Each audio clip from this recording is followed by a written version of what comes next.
ஓம் தத்புருஷாய வித்மகே வகரதுண்டாய தீமதன்னோ வந்தி பரசோதியா ஓம் பிரதேசராம் பிரபஞ்ச குசும் சாந்தம் சிவமதீனம் நித்தே ஓம் ஹரி ஆயத்த சோமய மங்களாய புதாயச்ச குரு சுக்ர சனிப்பீச்சராகவே கேது நமச்சிவாய நமச்சிவாய நமச்சிவாய.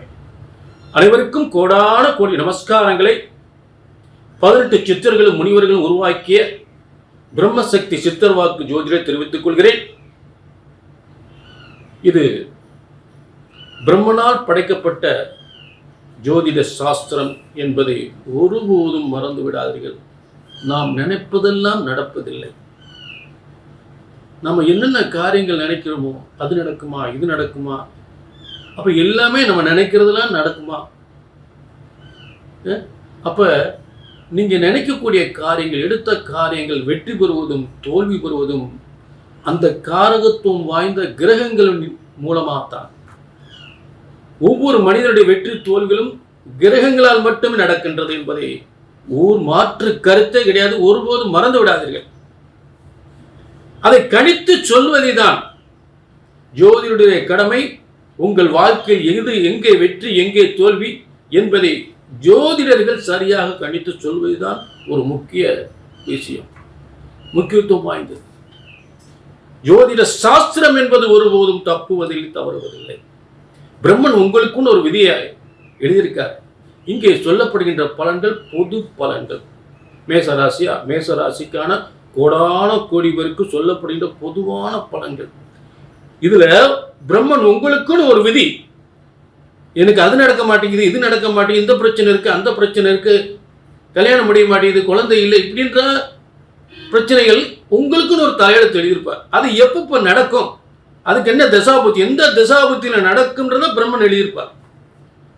அதுக்காகத்தான் சுயஜாதத்தை பார்க்கணுன்றது.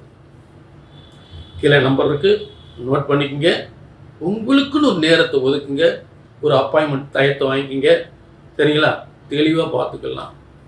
இப்போ என்ன பார்க்க போகிறோம்னா, இந்த மாத பலன்கள். இந்த மாத பலன் செப்டம்பர் மாதத்தில் என்னென்ன கிரகங்கள், என்னென்ன கிரக மாற்றங்கள் ஏற்பட்டிருக்கு, இந்த கிரக மாற்றத்தினால் என்னென்ன யோகங்கள் உங்களுக்கு கிடைக்க போகுது, உங்கள் குடும்பத்தில் என்ன நல்லது நடக்க போகுது, குடும்பத்துக்கு என்ன நல்லது நடக்க போகுது, உங்கள் வியாபாரம் எப்படி, உங்கள் செய்கின்ற தொழில் வியாபாரம் எப்படி விருத்தி அடைய போகுது, என்ன பாதிப்பில் இருந்தது, அந்த பாதிப்பிலிருந்து முன்னேற்றம் பெறுவதற்கான வழிகள் இருக்கா, கடன் பிரச்சனைகள்லாம் தீருமா, நல்ல வேலை வாய்ப்பு, நல்ல வேலை வாய்ப்பு, நல்ல உத்தியோக உயர்வு, நல்ல திருமணம் நடக்குமா, சொத்து வீடு கட்டலாமா, வீடு வாங்கலாமா, அனந்த பிரச்சனைகள் தீருமா, பிள்ளைகளுக்கு நல்லபடியாக கல்யாணம் முடியுமா, எத்தனையோ நாள் புத்திர பாக்கியம் இல்லா இருக்கு, இந்த புத்திர பாக்கியம் கிடைக்குமா, இப்படி பல விஷயங்கள். ஒவ்வொருவருக்கும் ஒவ்வொரு ராசிக்கும் என்னென்ன பிரச்சனைகள், அந்த பிரச்சனை கடந்த கால பிரச்சனைகள் என்ன, இப்போ என்ன நடந்துகிட்டு இருக்கு, இனிமேல் என்ன நடக்க போறது அப்படின்றத நம்ம தெளிவாகவே பார்க்க போறோம். சரியா? இப்போ மேசம் முதல் மீனம் வரை இந்த செப்டம்பர் மாத பலன்களை பார்ப்போம். இப்போ செப்டம்பர் மாத பலன்கள் மகர ராசிக்கு. மகர ராசி நேர்களே, வாழ்க்கையில் பல உயர்வுகள், பல முன்னேற்றங்கள், நல்ல தன வரவுகள், பொருளாதார முன்னேற்றங்கள், நல்ல தொழில் யோகங்கள், பதவி யோகங்கள், உத்தியோகங்கள் பெறக்கூடிய ஒரு சிறந்த மாதம் செப்டம்பர் மாதம். ஆக இப்படிப்பட்ட உயர்ந்த யோகத்தை அனுபவிக்கக்கூடிய செப்டம்பர் மாதத்தினுடைய பலன்கள்.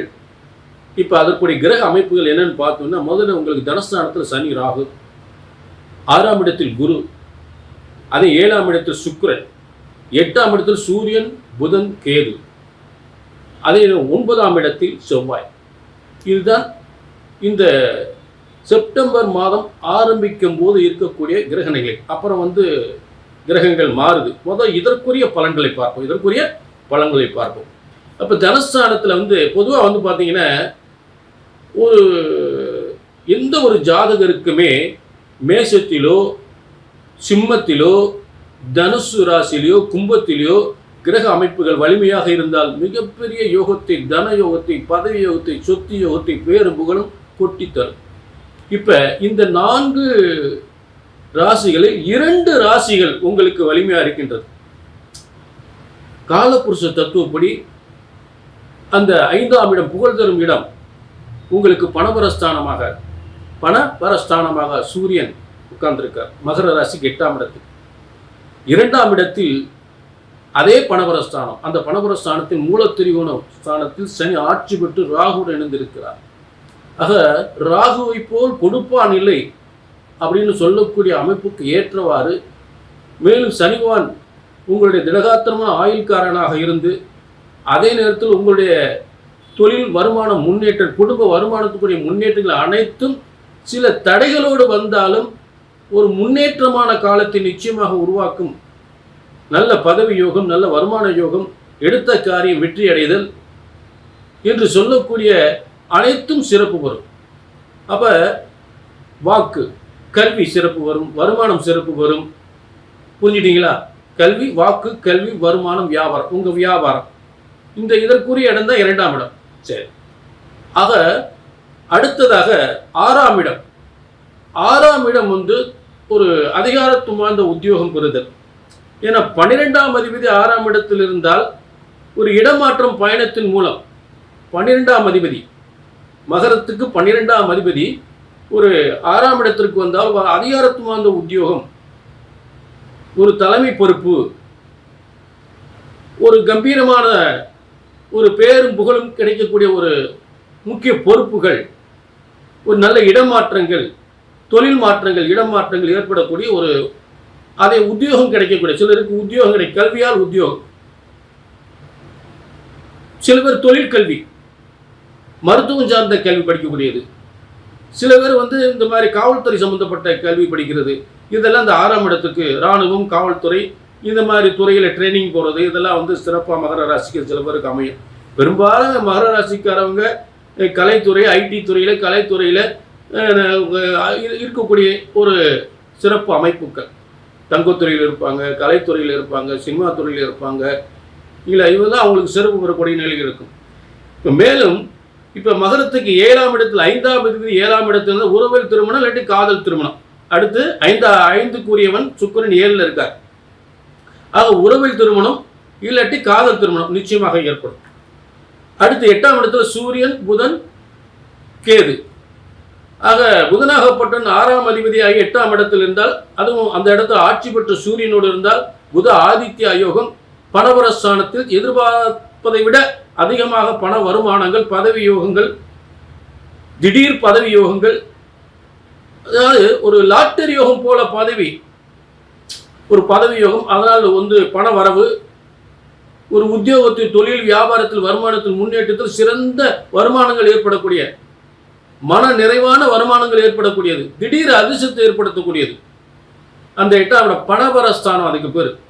அப்போ மகர ராசிக்கு 2ஆம் இடம் பணபரஸ்தானம், 8ஆம் இடம் பணபரஸ்தானம். அந்த 2 ஸ்தானங்களில் வலிமை பெற்ற கிரகங்கள் இருப்போது அப்போ உங்களுக்கு வேண்டிய வருமானங்கள் நிச்சயமாக மிகப்பெரிய அளவில் கிடைக்கும்.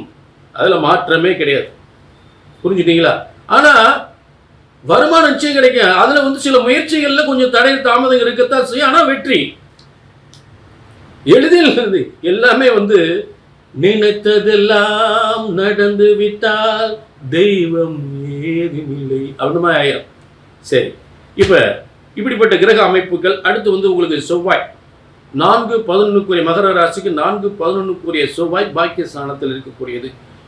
ஆக உங்களுடைய உயர்ந்த பதவிகள், அதே நேரத்தில் பூரிய சொத்துக்கள், வீடு, இடம், வாசல் சம்பந்தப்பட்ட சொத்துக்கள், அந்த யோகங்கள், ஒரு கல்வி, உயர்கல்வி படிக்கக்கூடிய, அதனால் பயணம் பண்ணி உயர்கல்வி படிப்பது, புரிஞ்சுட்டீங்களா? உயர் பதவி பெறுவது, இடம் மாற்றம், வீடு மாற்றம் பெறுவது, உத்தியோக மாற்றம் பெறுவது, இதெல்லாம் ஒரு 4-11 பாக்கியஸ்தானத்துக்கு வருவது, ஒரு 4ஆம் அதிபதி 9ஆம் இடத்துக்கு வருவது. புரிஞ்சுட்டீங்களா? இதை ஆரம்ப கிரக அமைப்புகள். அடுத்ததாக ஒரு கிரக மாற்றங்கள். முதல்ல 13/9/2025. இந்த 13/9/2025 புதன் மாறுறார். புதன் யார்? உங்களுக்கு 6ஆம் அதிபதி. 6ஆம் அதிபதி போய் உங்களுக்கு 9ஆம் இடத்துக்கு வர்றார். 9ஆம் இடத்துக்கு வர்றார். அப்ப 6ஆம் அதிபதி 9ஆம் இடத்திற்கு வந்தால் என்ன அப்படின்னா, ஒரு உத்தியோகம் மாற்றம் நிச்சயமாக ஏற்படும்.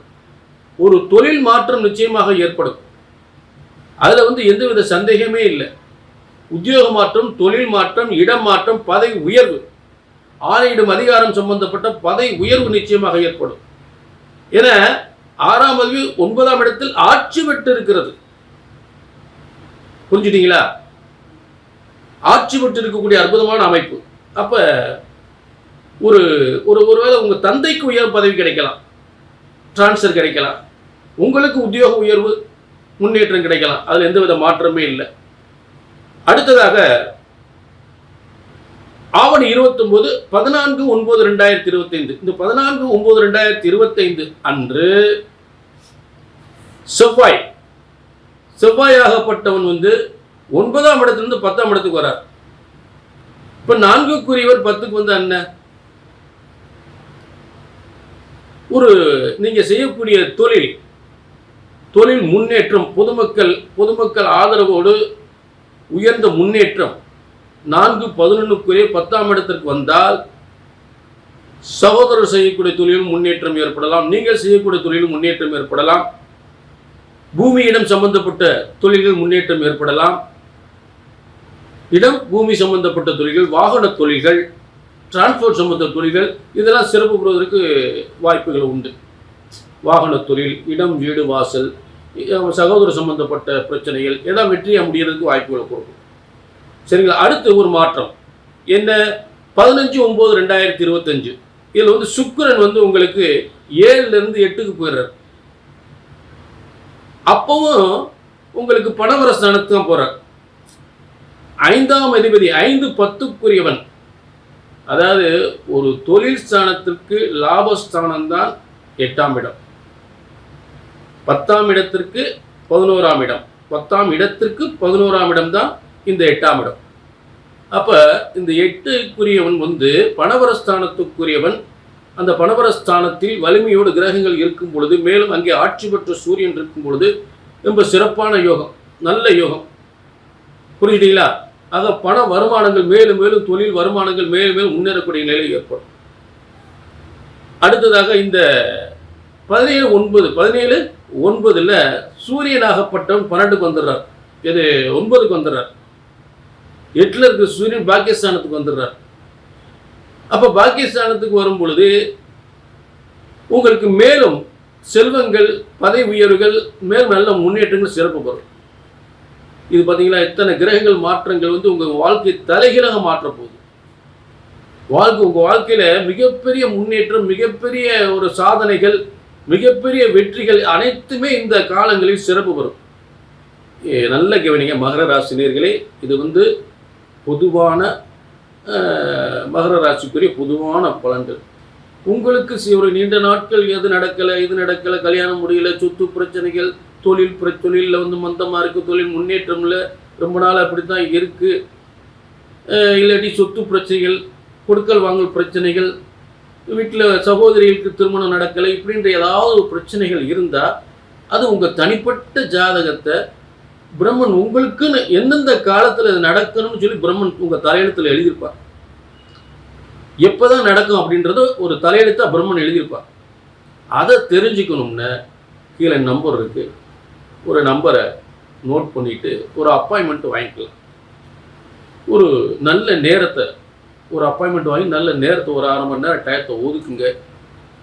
திருப்தியாக கேளுங்க. என்னை பொறுத்தல என்ன சொல்ல போறேன், ஜோதிட சாஸ்திரம் ஒருபோதும் தப்புவதில்லை, தவறுவதில்லை. ஒருபோதும் தப்புவதில்லை, தவறுவதில்லை. ஆக ஒரு ஜோதிடத்தின் பலன் சொன்னது நடக்கலை அப்படின்னா ஒன்று ஜோசியர் தப்பா இருக்கணும், இல்லாட்டி நீங்க கொடுக்குற ஜாதகம் தப்பா இருக்கணும். இந்த 2 தவறு தான். அதாவது இறைவனால் படைக்கப்பட்ட ஜோதிட சாஸ்திரம் ஒருபோதும் தப்புவதில்லை, அதை கணித்து சொல்வதுதான் தவறு ஏற்படுகிறது. புரிஞ்சுட்டீங்களா? ஒரு அப்பாயின்மெண்ட் வாங்கிக்கிங்க, உங்க வாழ்க்கையை தெளிவுபடுத்திக்கிங்க. சரிங்களா? மீண்டும் ஒரு நல்ல நிகழ்ச்சியில் சந்திக்கும் வரை உங்களிடமிருந்து விடைபெறுவது 18 சித்தர்களும் முனிவர்களும் உருவாக்கிய சித்தர் வாக்கு ஜோதிடர் பாலச்சித்தர். நன்றி, வணக்கம்.